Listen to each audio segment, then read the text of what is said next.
Ruoth Yesu paki. Bwana Yesu asifiwe.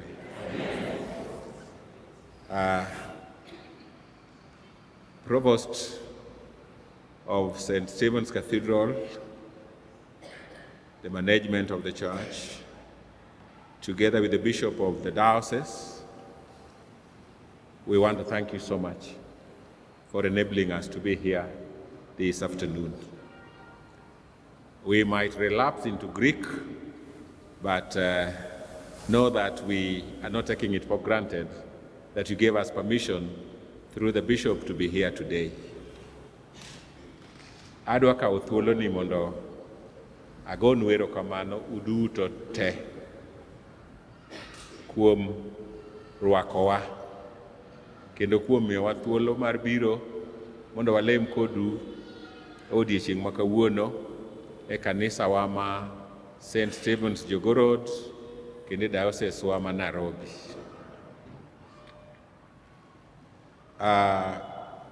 Osenyisu kata useng'eyo iluonga ni Charles Ongi'Njo. Yesu Kristo en jawarna. Kuom ng'wono mar Nyasaye, sani an bishop ma diocese mar Maseno South, Kisumo. Koso amor romo kodu kendo waseromo gi joma ne waromogo, wasego mbekni mopogore opogore. Aparo ni mbaka be emomiyo wakawo sa mang'eny.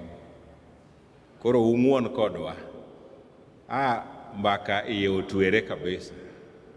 Koro ing'en ka mbaka iye otwere to nyaka wakaw sa motimo nade mang'eny. Tok bende wanere dichiel bang' higni mang'eny. Iko shida hapo? Onge gimokethore? Koso? Erokamano ahinya.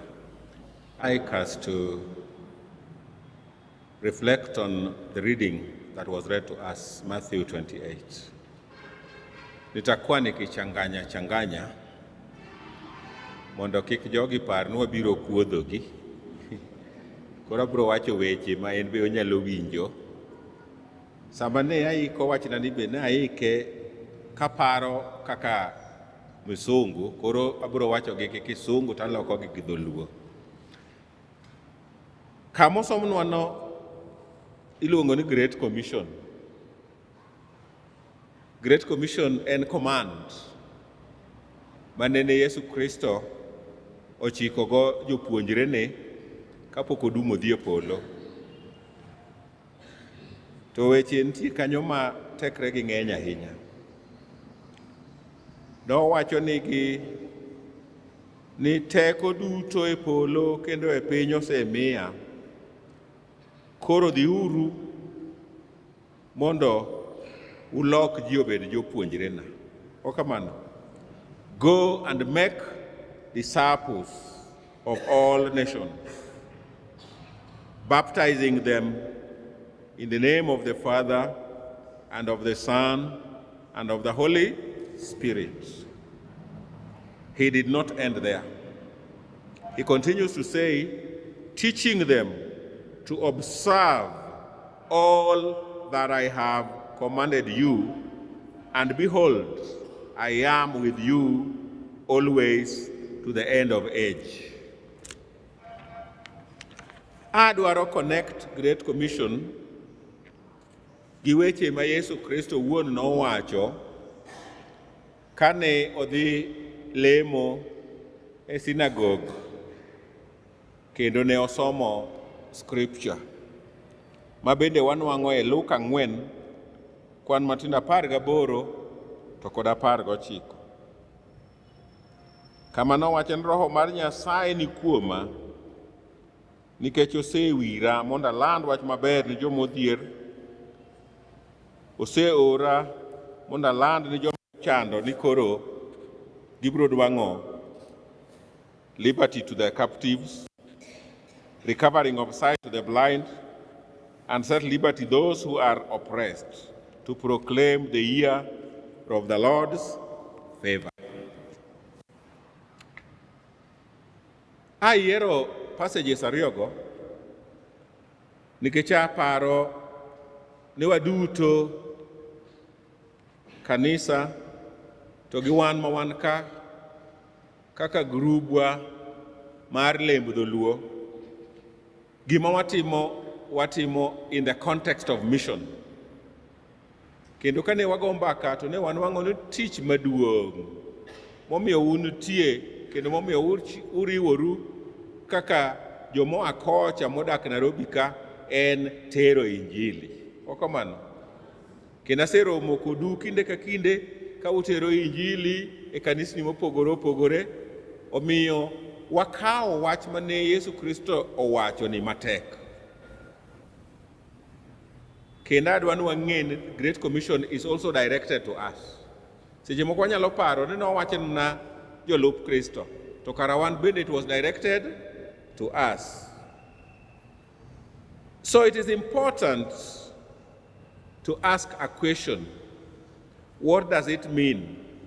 And how does it impact our lives as followers of Christ? In gi an kaka jalup Kristo, this Great Commission relate go nade. Gima duong' momiyo wan ka en mission relationships. Mane momiyo wa transcend boundaries. Okamano. Wang'eyo ni wawuok kuonde mopogore opogore, wanwang'ore Nairobi ka, waleme kanisni mopogore opogore, to gima kelowa kanyachiel en ni we are building a relationship in mission. What is mission relationships? Mission relationships refers to authentic, consistent, and organic connections built across cultural, social, and spiritual boundaries to foster a mutual understanding of God's good news. Onge barrier manyalo mono walando injili. It leads to discipleship. Gik moko adek go are very important to us. Discipleship en kelo joma moko kendo dongo gi eyie. Okamano. To mar ariyo en service. How do we take our services to the people? Kane waloso to wanwang'o ni kinde mang'eny ka waoro ji ka gidhi e kanisa moro to gitero injili to bende giweyo yo moro makelo konyruok e ang'owa e kanisa no. That is service. Again, it brings what we call spiritual growth. Ni roho wa gi spirituality wa nyaka dongre wawuok kama nyo wantie ka wasudo kama chielo. So it emphasizes sustained, honest communication and support, creating strong bonds that are essential for carrying out a broader missionary task or fulfilling a spiritual purpose. Gik mwatimo tetetetete. Igikone ni gima duong' en ting'o chunywa malo. Okamano. Gima duong' en ka ngimawa orume piny ka. To chieng' moro wanwang' thuolo mar dhi chamo ngima mochwere kanye e polo malo. So we are working for eternity. The things we are doing here, duto wa focus ni e giko. Chieng' moro wanwang' thuolo mar dhi dak gi Nyasaye. So I want to say that the primary mission of the church is the Great Commission, which is to make disciples of all nations. How do we make disciples? We make disciples by proclaiming the gospel of Jesus Christ. And we embody it through service and gathering these disciples into churches for worship and obedience to God's commands. Kawase yalo ni ji, kawase meet their needs, to nyaka wanyisgi ni gidonje i kanisa, ka gilamo Nyasaye, kendo gichiko itgi ni weche mag ng'awa mag Nyasaye. So it involves evangelism, sharing the good news, and it also involves social action, the loving services. Wahero wacho ni tim ng'uono, okamano. Donge kata yewa ka wan gi tim ng'uono. It is all done for God's glory. So one would ask, what then is the Great Commission? Angeni en muma mwasesomo kinde mang'eny. The Great Commission is a command. And it's a command that was originally assigned by Jesus to his disciples. En chik ma Yesu Kristo ema noweyo ni jopuonjre ni. At the core of the Great Commission is the calling. The calling is to make disciples. And to do this, one must go throughout the world to find the lost and teach them about Jesus. Tichwa en manyo jomolal kendo puonjogi wach ng'awa, wach Nyasaye. Seche moko ing'e ni wamanyo ga jomolal oko, to samoro wan gi jomolal to ni ei ot. Koso wan gi jomolal to ginitie. Waromo kodgi pile, wachiemo kodgi, wago kodgi mbaka, to gilal, to pod ok wafwenyo ni gitimore nade? Ni gilal. Kisomo Great Commission e Mariko, to wacho ni beginning from Jerusalem to the ends of the world. Akian seche moko be wasepenjore ni Jerusalem ni en kanye.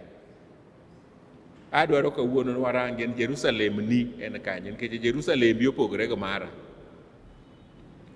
What Jesus meant by beginning from Jerusalem en kama ne jogo dakie, ok kamano. Nikech noloso kodgi ka gin Jerusalem. Koro kapok wadhi oko to wachak kama watimre nade? Kama wantie. Jasomo moro nowacho ni onge tiende wuok ni dhi lando injili kamoro ka ok inyal lando injili kama intie. Does it make sense? Ng'eny wawuok nwadhi lando, an atero injili. To injili no to onge kama itimri nade? Kama idakie. Injili onge ngimani. Injili onge e alworani. Injili onge e odi. Ji ok ne injili ni kar tich. Kitimo ohala, to jomilokogo ohala ok ne injili. Tiwuok ni dhi lando ang'owa? Begin with your Jerusalem. Let us identify our Jerusalem. Seche moko nitie ma wawuok wadhi ka injili to chien to ok ber. E gweng' kucho wanyiso mine madongo ni seche moko iwuok idhi e lalruok to jomodong' e dala oyweyo. Ka ang' iduogo ni to gichako gidok e chandruok mane gitimo nade? Mane ginitie. Wuokni okelo konyruok. Where is your Jerusalem? Samoro in miloso kuomi. Samoro injiji mi wacho ni dhi yalono ema ginyiero. Ka in mama maduong', onego bed ni chi wuodi oluoro injili. Koso? To kata ka in jaduong' kan kama, to onego bed ni nyithindi bende oluoro ang'owa? To moloyo jirani. Wadak nadi gi jirandewa? To wadak nadi e ute monyuolwae?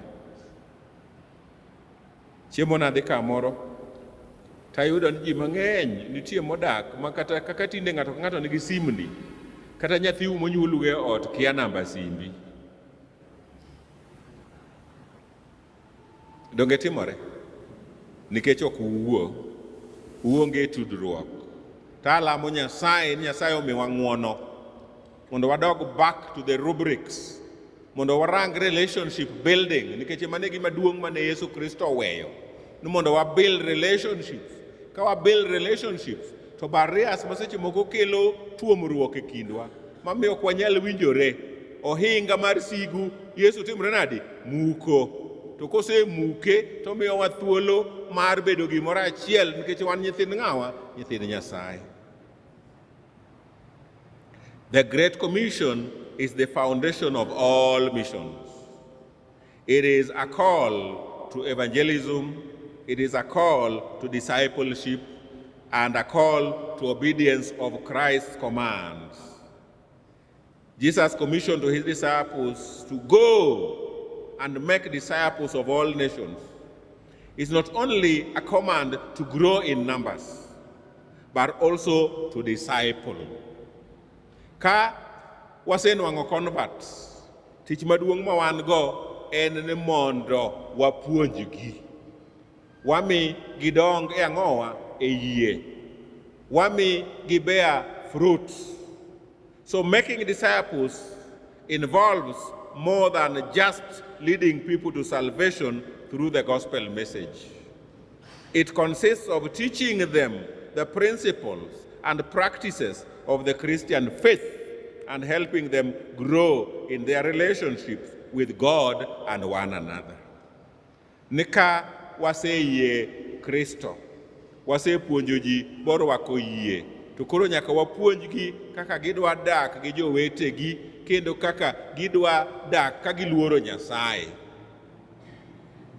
The goal is to produce mature believers who can disciple others and carry on the work of evangelism.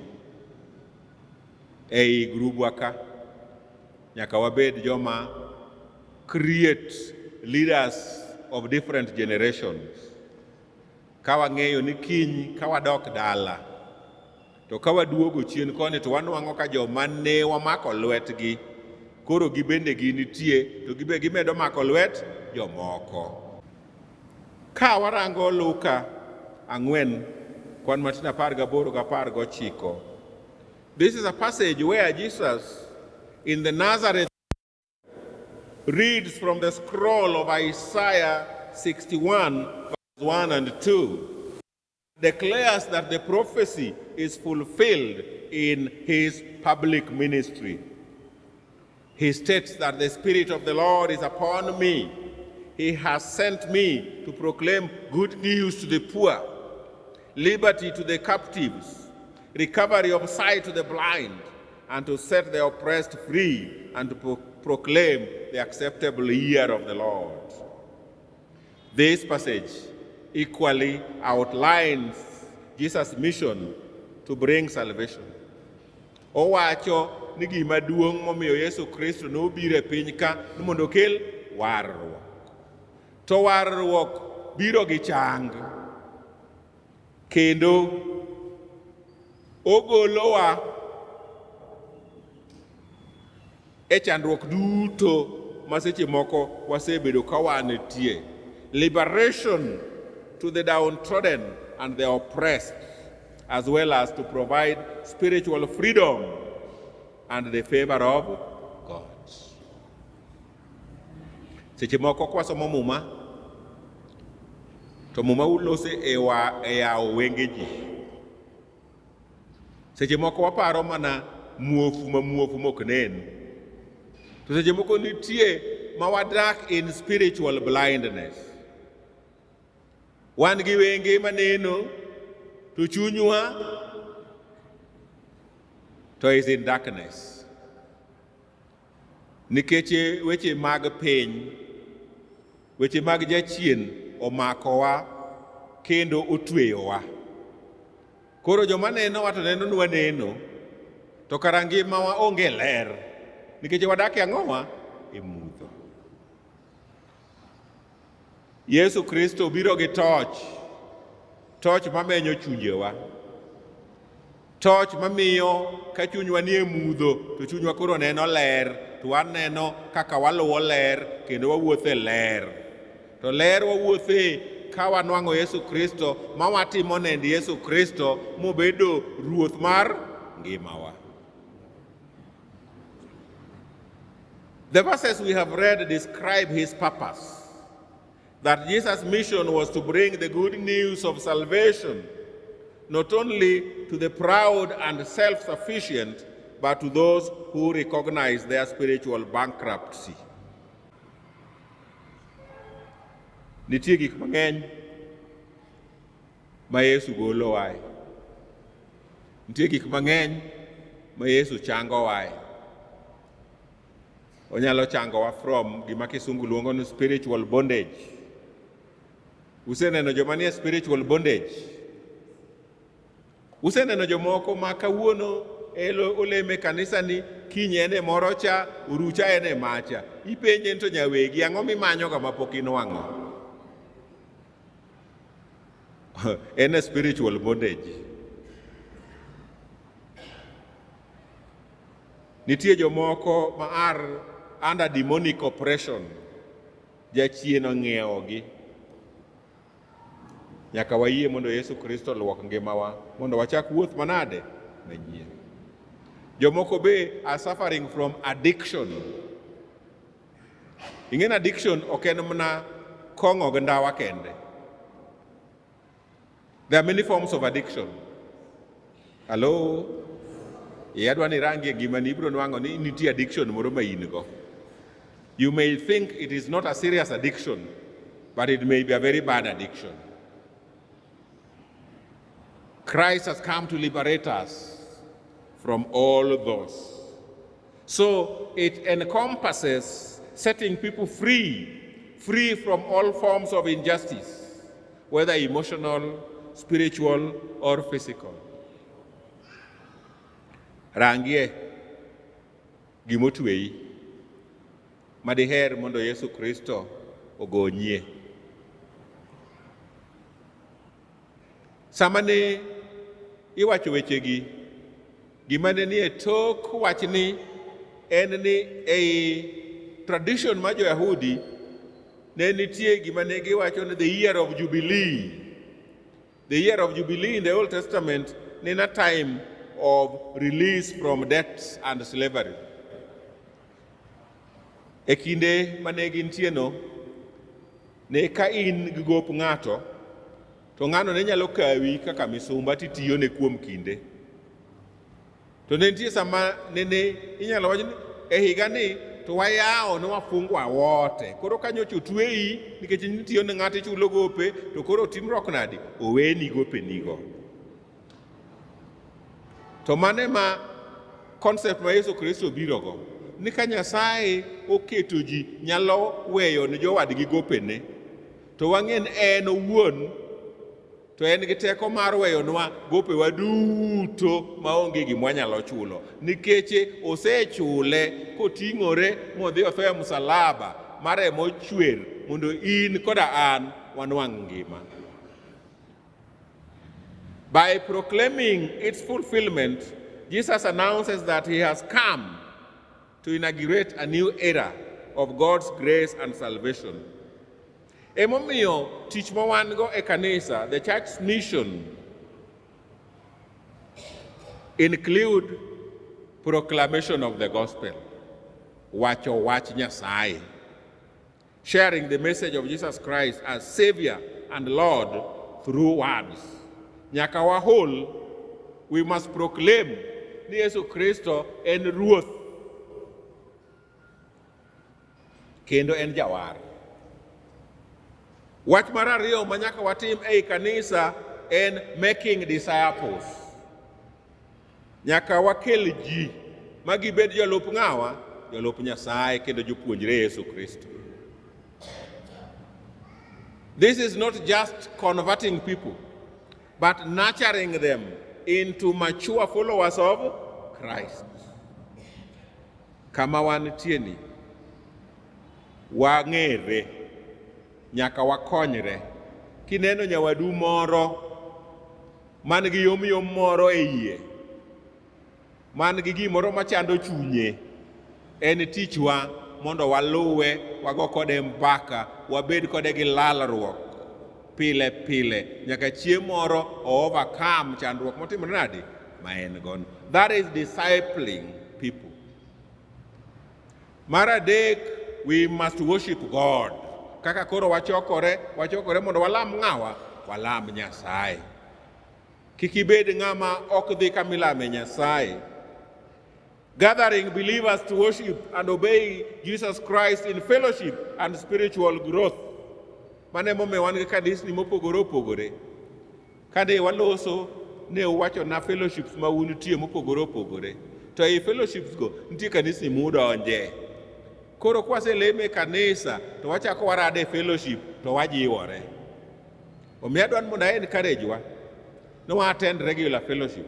To sama wadhi e fellowship no, wabedie gi sach lemo, wabedie gi sama ji nyalo kelo chandruok gi, wabedie gi sama ji nyalo kelo kwayo gi, we petition God to help us so that we can have a breakthrough in everything we are doing in our lives.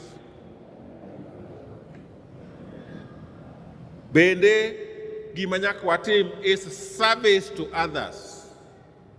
We must demonstrate the love of Christ by meeting human needs and serving the community through word and deeds.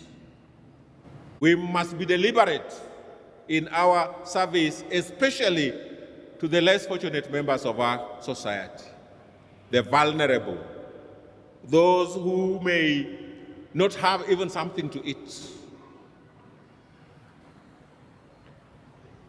We must also display the gospel, living a holy life that serves as a living and vivid example of the truth of the gospel to the world. Ngimani mondo bed rangi. It should be a reflection of what the Holy Church should be.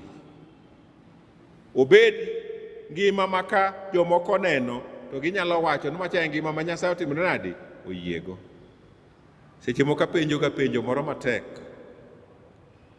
ne gweng'u kacha. Donge jo-Kristo ng'eny kuro? Ok kamano. To ka ng'ato obiro mokwamo sa 2 otieno, to roma gi ng'ato randomly e gweng'u kanyo, to penjo ni nyisa ka ja-Kristo moro adwa dhi buore. Iparo ni dalani emi biro siem? That is food for thought. Our lives must be glorifying God. The overreaching goal of all church activity is to bring glory to the Father. Nyaka bed ni ngimawa miyo nying Nyasaye ang'owa duong'. Kaka jolup Kristo oluongwa mondo wabed joma nyalo share the good news of salvation with others. Yes, many times we say that Christ is my personal Savior. But we need to remember that He did not come for you alone. He came for others as well. So as much as we personalize Him, let us share Him with the others. Mane momiyo nyaka watim nend Kristo. Kasa mwatimo nend Kristo, to wanyis ji ni an narach moloyi, to Yesu olosa omiyo koro aneno dhano. Ok kamano. Omiyo kata mana in e state ma in itieno, pod Yesu nigi teko mar timruok nade, mar losi mibed dhano. It is a call to action out of the world. Mondo wagol ji e piny kwakelo gi ir ng'awa, ir Nyasaye. It requires a commitment to discipleship and mentoring, as well as a willingness to invest in the lives of others. So one kaka jo-Kristo, wanyalo kore nade mondo wa fulfill the Great Commission. Nyaka wang'e ni nyaka wabed ochiwore mondo Roho mar Nyasaye. We must also nurture a relation and share the good news. Gima important is relationship building. How do I relate with somebody? How do I appeal to people? Remember, you are the light of the world. A town built on a hill cannot be hidden. So, do people light a lamp and put it under a bowl? Instead, they put it on its stand. It gives light to everyone in the house. In the same way, light so that they may see good deeds and glorify your Father in heaven. In taya kata ler mar piny. Ler ni no mondo koro rieny, mondo ji duto one ler mar ng'awa mar Nyasaye. Example of a life lived by Christ, we show others the changing truth of the gospel. Jomoko biro neno ler koa kuomwa. Also, when we exemplify Christ during challenging times, when others see Christ's peace displayed in us, they understand and they realize that it is power from above. The Bible says, he who supplies seed to the sower and bread for food will supply and multiply your seed for sowing and increase the harvest of your righteousness.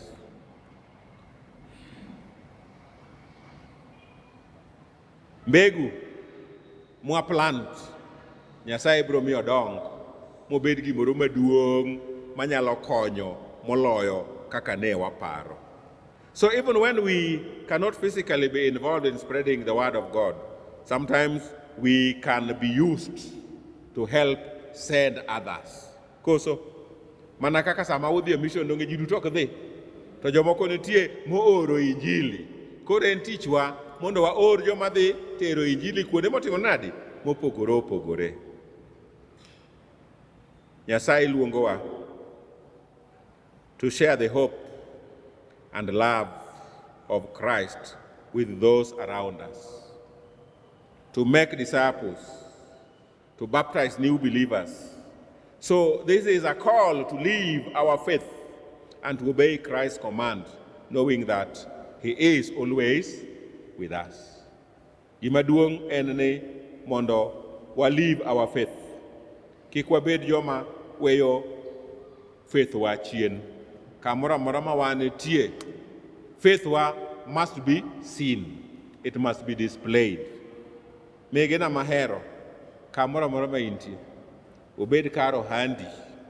Joma nyiewo giki, ong'e ni mama mwanyiewo kuome cha en ja Kristo. En mama man gadiera. Ing'e ni kinde ma wadakie ni en kinde mogik.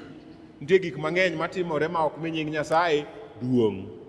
Ta alamo Nyasaye ni kik yudwa kuonde ma ok miye nying Nyasaye duong'. Kik wawach gik ma ok mi nying Nyasaye duong'. Wabed joma ochung' e adiera mar Nyasaye, nikech e muma wacho ni wabiro ng'eyo adiera, kendo adiera biro miyo wabed thuolo. So my prayer is that all of us may know the truth, and the truth shall set us free. Nyasaye mondo gwedhwa kendo ting'wa malo e nying Wuoro, Wuowi gi Roho Maler.